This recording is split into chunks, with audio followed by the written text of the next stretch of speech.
Morning, and I hope you're as excited as we are for today's practice session here at the Shanghai International Circuit.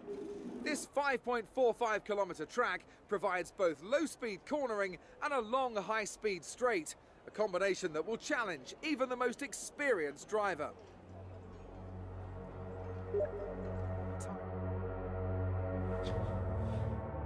Alright guys, so here we are for episode number 2 of the F1 2017 Career Mode Championship. Here we are starting off in practice 1 like always for the Chinese Grand Prix. So yeah, coming off the last round in Australia, we had a pretty good race. We finished 6th in the end there. So yeah, we got a really solid points finish, and I'm hoping to continue that point streak here into China. As you can see, Daniel Ricciardo here sitting in his Red Bull, looking pretty confident there. But yeah, so here we are in practice. Of course, we were looking to yeah, gather some R&D data that we can use to develop the car and make some upgrades to yeah, to get some more competitiveness as we go further into the season. So here we are starting with the track acclimatization program. Of course, now looking to hit the gates here to yeah, get the purple score, hopefully to get, I think, 50 resource points that we'll get for getting the purple score for this practice program. So yeah, coming through those corners now, trying to take as much apex speed as we can to yeah, get a good score for this program. Now coming through the final corner here to end our second lap of the session. I actually got a green score on my first lap, and now on my second lap I managed to complete it with the purple score there. So yeah, that's a nice way to start off this practice program. Now moving on to the tire wear program. You can see on my first lap I was actually below the delta, so my lap time was invalidated because I just simply wasn't fast enough. But then on my second lap I just about am in the green on the delta time, and my tire wear is in the green as well. So we get the average score for that, but I'm pretty happy about that because we have completed the practice program. Now moving on to the fuel saving program. We of course are looking to lift and coast a bit and use some higher gears, maybe lift through some high speed corners as well to yeah, save as much fuel as we can. As you can see, driving behind my teammate Daniel Ricciardo there, just like I did in get a bit of slipstream, which might help us stay within that green delta time. You can see on my second lap here I'm actually flickering between the green and the red delta time there, and as I can now come up to the line, we just about get the purple score there. So that was pretty lucky. I was just about clear of the green delta time. Now moving on to the qualifying pace program. Coming through turn 2, I actually have a huge slide there on the exit of the corner. I'm just putting the power down way too hard there, and yeah, as you can see on the replay here, it's actually pretty overcast at the moment here in China, so maybe the track conditions or the track temperatures are a little bit cooler than what I was used to at the start of practice. So that's why we had a massive slide there on the exit of turn 2. We still go and get the green score in the qualifying pace program, so that's yeah, all fine there. Now moving on to the race strategy program.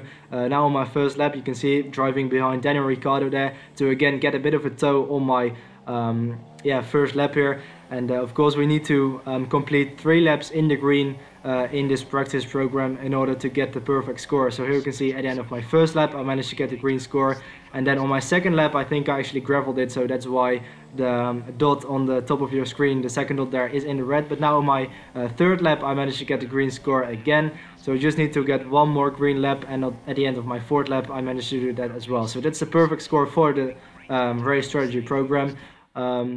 And so yeah, that's the end of practice. We ended up in 12th place in practice 3, quite a bit ahead of our teammate Daniel Ricciardo, who was in 17th place. So yeah, that's the end of practice. Let's go into qualifying. Welcome you from wherever in the world you join us today for this F1 qualifying session here in Shanghai, China. Alright, so here we are then in qualifying 1 for the second time this season here for the Chinese Grand Prix. As you can see, the Renault team and now the Sauber team here getting ready for the start of this first part of qualifying. Of course, 18 minutes in the session here, as you can see us up on screen, which I thought was pretty nice to see. But yeah, so 18 minutes in this session. We are driving out of the garage right now to start our very first out lap of this session, looking to yeah, of course, start our first flying lap in a few moments time, as you now skip a little bit ahead to the end of my out lap. Now starting my first lap of the session, coming over the line, and yeah, hopefully we'll be able to get out of this qualifying 1 session like last time out in Australia, where we managed to qualify in 11th place. This time I think the objective from the team is to qualify in 15th or above, and so that means that of course the team is wanting us to get through into Q2, and that's my goal as well. I mean, we managed to get through to Q2 in Australia, so why not try it again here in China? So coming to the end of my very first lap here of the session, and we come up to the line, we set a 136.6 I think, which provisionally sets us in P8, but of course it's very early on in the session, so a lot of drivers are yet to set a lap time, and everyone is doing a banker lap probably for this first run. And now on my second flying lap I have a massive oversteer moment there on the exit of turn 8, and I actually bin it into the wall, get some front ring damage as well. So that's a little bit unfortunate, because we have to come back into the pits now, and probably will lose some time repairing the damage to the front wing, which will probably take like a minute or two to repair. So yeah, that's a bit unfortunate, because we're also losing a lot of time here on this in lap, trying to get it out of this tricky place there, out of the gravel trap. So now coming back into the pits, we have currently dropped now into P11, as Lewis Hamilton now sets the fastest time of the session, and now getting pushed back into the garage by our Toro Rosso team. Yeah, we're looking to get out again in this session, because the first lap I did wasn't perfect, definitely not. There's still definitely a few tenths to find, and Fiat is currently doing a lot better than us. Of course in practice it was a little bit slower, maybe using some older components or older tires maybe, or harder compound, I don't know, because here in qualifying where it really counts, he seems to be pretty much on the pace. We've dropped now to 17th place, so that's a little bit unfortunate. Coming through turn 1 there, having a bit of a slide there on the entry of the corner, and just about improving on the delta there. It's currently again flickering between green and red, and actually at the end of the lap I didn't improve.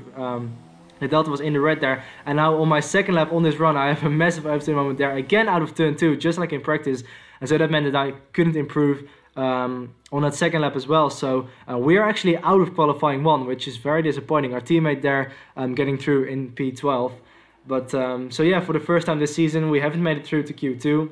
It's only round 2 of course, but yeah, that was a bit disappointing that our banker lap time actually ended up being our fastest time of the session there. Now onto the race, you can see the strategy. It's looking to be a one-stop going to the mediums on lap 10. The team actually massively overfueled us, so I had to yeah, bring down the fuel load a bit there. And now on the formation lap, you can see everyone here weaving on the straight, trying to get some temperature into the tires, which I thought looked pretty funny. But also you might have noticed there that on the weather forecast for this race, there is scheduled to be a little bit of rain towards the end of the race, which is going to be quite interesting, because so far this season we haven't had any rain. I don't think any practice, qualifying sessions, or even yeah, the race last time out in Australia was completely dry, and this weekend as well. So yeah, that might be the first time this season that we go onto the intermediate tires. But here we go now to 5 red lights for the start of the second round of the season, and lights are out. And away we go now from 17th place on the grid, starting on the super soft tires, so we have a little bit of a better launch than Lance Stroll in front of us on the soft compound. Now coming into turn 1, trying to get up the inside of a teammate Daniel Kvyat. Now having a massive oversteer moment. Now into turn 2 we have full opposite lock to the left. We make a little bit of contact there with some cars around us, but we're now up into P10 somehow from 17th on the grid, now trying to out-traction Kevin Magnussen now on the exit of turn 2, trying to outbrake him into turn 3. We dive bomb a couple cars there up the inside, and we go into P8 there, and so we've gone from 17 to 8. We have more than halved our grid position from the start, so that's been an incredible start here in this race. So now trying to settle in here behind Felipe Massa, as he is looking to be pretty fast in that Williams car. Of course, the Williams is very good in a straight line. Probably one of the fastest cars actually, along with maybe Force India and of course Mercedes. But yeah, now breaking down just after the one on the leaderboard. We have a bit of a look up there, slightly missing the apex at the start of the final sector. Of course, having to get used to the heavy fuel load here in the race, as we now come over the back straight. Let's see how our straight line speed is here in the slipstream behind Felipe Massa, with now Nico Hülkenberg behind us in 9th place. As we now come over the straight, putting the engine back down into standard mix to save a little bit of fuel, and also to not gain too much of Felipe Massa as we now break down for the hairpin here, because I'm not really looking to make a move. I'm not looking to yeah, get up further up the field. I think it will be more wise for us to just stay behind Massa to drag us along in this race, as Sebastian Vettel sets his fastest lap of the race here on the start of lap 2, which means that he is actually in the lead of the race, obviously, since it's only lap 2. So now cutting a little bit later into the second lap out of 28, coming through the middle sector here, through those really flowing fast corners on the track. Still following Felipe Massa through there in the Williams, and yeah, it's looking like we can actually match the pace of the front runners pretty much. Well, not the front runners, but the midfield runners. I'm staying you know, in touch with Felipe Massa as we go purple, but it's only lap 2, so that doesn't count for anything. Everyone is going purple, but yeah, onto the straight now, trying to get a good traction here out of this yeah, kind of snail section almost. Putting the engine up into rich mix and trying to close in on Felipe Massa. Of course, no DRS just yet. It will be activated on the second lap, as it's only lap 2 at the moment. So revving out now in 8th gear on the slipstream, braking just before the 100 meter wall, back down into 2nd gear, clipping the apex of the corner here, and then trying to yeah, power it out of the corner there in 3rd gear. So coming through the final corner now in 4th gear, probably on heavy fuel, as everyone is setting fastest laps now on the start of lap 3. And so that is the opening phase of this race done. So DRS enabled on this lap, like I said before, and maybe with some DRS we can try and maybe have a look at overtaking Felipe Massa in front of us, because I kind of want to stay behind him. As you can see here, I close up right to the back of him here into turn 1. I kind of feel like I'm a little bit faster than him, so I would like to get in front of him pretty soon there to maybe make some inroads on the cars in front of me, him. So now cutting a little bit ahead now to the end of lap 3, coming into the final sector now, coming through turn 11 and 12 at the moment. Of course, this turn is quite tricky, especially in the dirty air here, trying to yeah, get the power down and get as much traction as we possibly can out of that corner. We will have the DRS probably, considering we are within 1 second, and we do. And we might be lining him up for a pass here very soon, as we are closing in on Felipe Massa here on the straight. We brake later, we duck to the inside, back down into 2nd gear, making the move almost through a lock into the corner, and we managed to get past him very cleanly there without any contact into P7. So yeah, now coming through the final corner to end the 3rd lap of this race and open up lap 4. Actually setting our personal best lap of the session as well in the process, and yeah, I'm really liking the progress I'm making in this race so far. Now coming through turn 1, back then into 5th, 4th, and then eventually in 3rd to reach for the apex here in on the first corner. We now have our compatriot Max Verstappen in front of us, and now skipping ahead to the end of lap 4, now coming over the back straight. You can see there behind us Felipe Massa with the slipstream, with the DRS as well. It doesn't really look like he's gaining anything on us, and if anything, I think we're actually pulling away from him a little bit on the straight. So it looks like the powertrain of the Toro Rosso is actually very yeah, working very well there, and I was pleasantly surprised to see that Felipe Massa actually wasn't closing us in on the straight. So yeah, really happy about that. Of course, I made an upgrade to the powertrain back in Australia, but I don't think we have received the upgrade yet. I think it will come for the next round in Bahrain. But yeah, opening up lap 5 now of this race. I'm coming through the first corner once again, back down into 3rd gear to reach for the apex of the corner there. Now going left for turn 2 in 3rd gear as well. Now again on the back straight, this time on lap 5. You can see we actually, you know, we've built up a little bit of a gap to Felipe Massa, but I think the gap is still within 1 second, so he will probably have the DRS. But yeah, on the straight there, it looks like we're actually pulling away even more. So of course we're using rich mixture, but still, yeah, really happy that we don't even have to put any effort into defending from Massa. It allows me to just focus on my own race, try to catch up to Max Verstappen in front of us, and yeah, not waste time, and also not waste tires in battling with the car behind me. Again, setting the fastest lap for me, my personal best lap of the race there on lap 5. Now skipping ahead to lap 7 of this race, breaking down into the hairpin once again.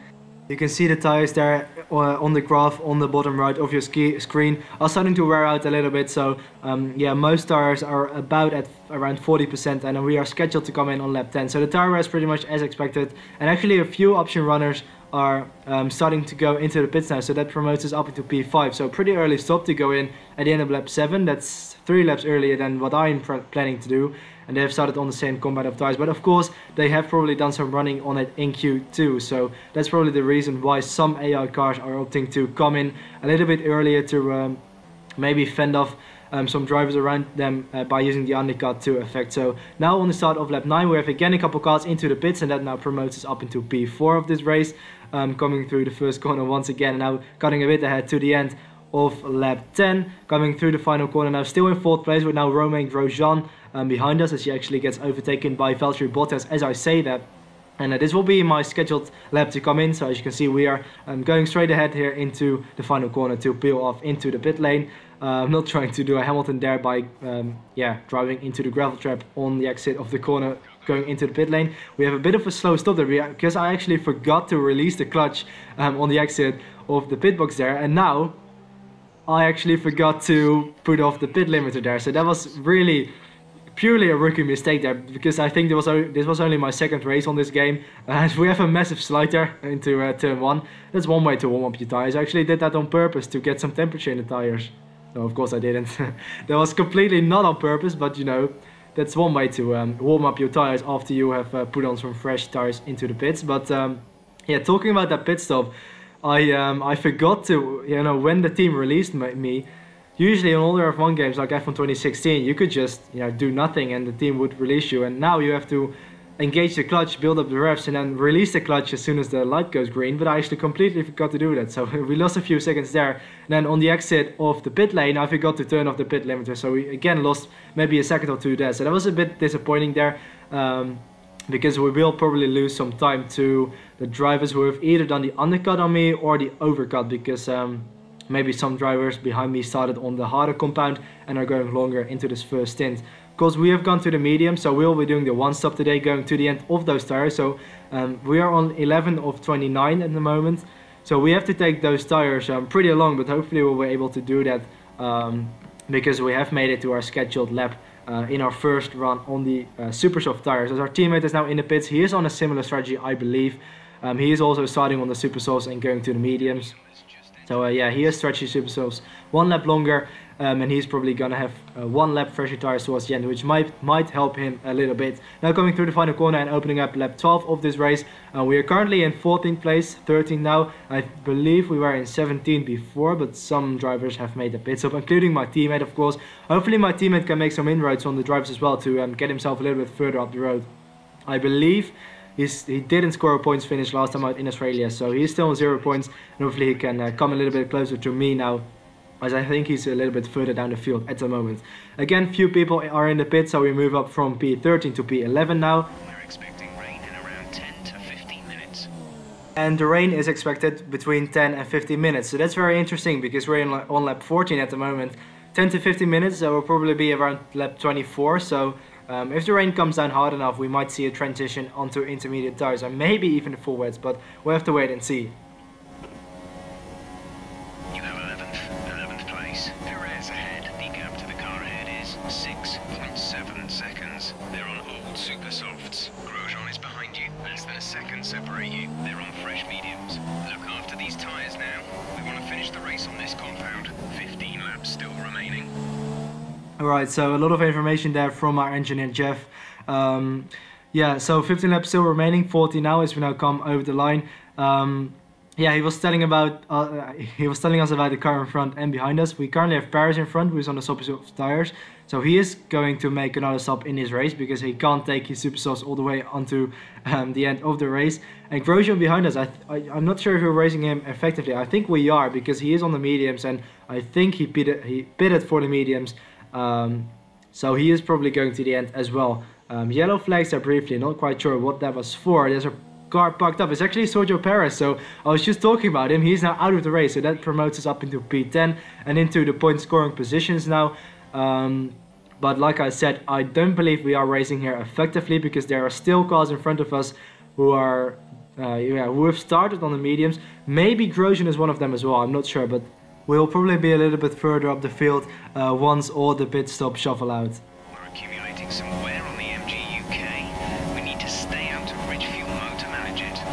Alright, so that's pretty interesting. It looks like we are getting some wear on the MG UK, and that's the first time this season that yeah, our power unit is showing some wear, because we are still using the first engine like we have been running in Australia as well. I haven't changed any of the engine components so far in this career mode, so it looks like the the power unit is showing its first signs of wear in the form of the MG UK, who is now at I think above 50% now. So our engineer was saying we had to stay out of rich fuel mixture. And look at that. My game crashed. And that was it. I'm really sorry guys, but unfortunately my game crashed. I didn't have a mid-session save or anything like that. So when I rebooted my game, I lost all of my progress. And so I simulated the race because I just couldn't be asked to do the entire race again. So that was very frustrating there. I think it was because of a virus which opened up some kind of pop-up. I will promise you that it won't happen again, because after this race I actually completely reset my PC. I completely did a hard reset and reinstalled Windows and everything like that. So yeah, I simulated the race. I got 7 in the end, so you could say I have cheated a little bit, but I think we would have probably finished at around this position, maybe in like 8th or 9th, but I think we would have finished in the points for sure. And so yeah, it is very frustrating that it had to happen, but I hope you guys can forgive me that I simulated this race, because I'm not gonna do it again, and I didn't want to DNF either. So our teammate actually gets points there in 10th place, so that's, I guess, one positive thing. But yeah, we are now in 8th place in the championship. I don't really care about that, to be honest, at this point. But yeah, I'm sorry guys to end like this, but let's just pretend it didn't happen and that we finish in the points. But yeah, it is of course quite frustrating, but I will promise you, I've recorded up until round 10 at Silverstone. I'm now currently at round 11 in Hungary, and I will promise that it will never happen again. So yeah, here you can see the R&D 3. I think I went for an upgrade with over 1,000 resource points now, so I actually upgraded the chassis. I think we're currently in the chassis department of the R&D 3. Aerodynamics, I think I actually went for that one. I'm not quite sure though. Let's see in a few moments. In the yeah, performance graph, there we are just below the midfield, I guess, just like on the low end of the midfield runners. And yeah, I developed the aerodynamic upgrade there for 1,000 resource points. We'll get an achievement for that as well, so that will hopefully come in the next episode. You can see the engine components there are quite worn now, still using the first engine. But now moving on to the next weekend, let's hear the news from Chris. Right, some bad news on the development front. One of the parts failed quality control. We know how to fix it, but it'll take some extra resource. It's on hold for now, but you can order the extra work from the laptop at any time. Great. Development failed. So just to add to the misery, like my game crashed, and now yeah, we have to to spend some extra resource points. I think 500 points extra to get this upgrade ready for the next round. So not only does it cost us more resource points, it also gets delayed to run one round later. So that's a bit unfortunate, but yeah, it is what it is. So I'm sorry for the depressive tone I'm currently talking in. Just, you know, all the disappointments come at once, but hopefully we'll get our bad luck out of the way at this weekend and start again in the next episode at Bahrain. So yeah, that's been it for this video. I hope you've enjoyed it, and I'll see you in the next one. Goodbye.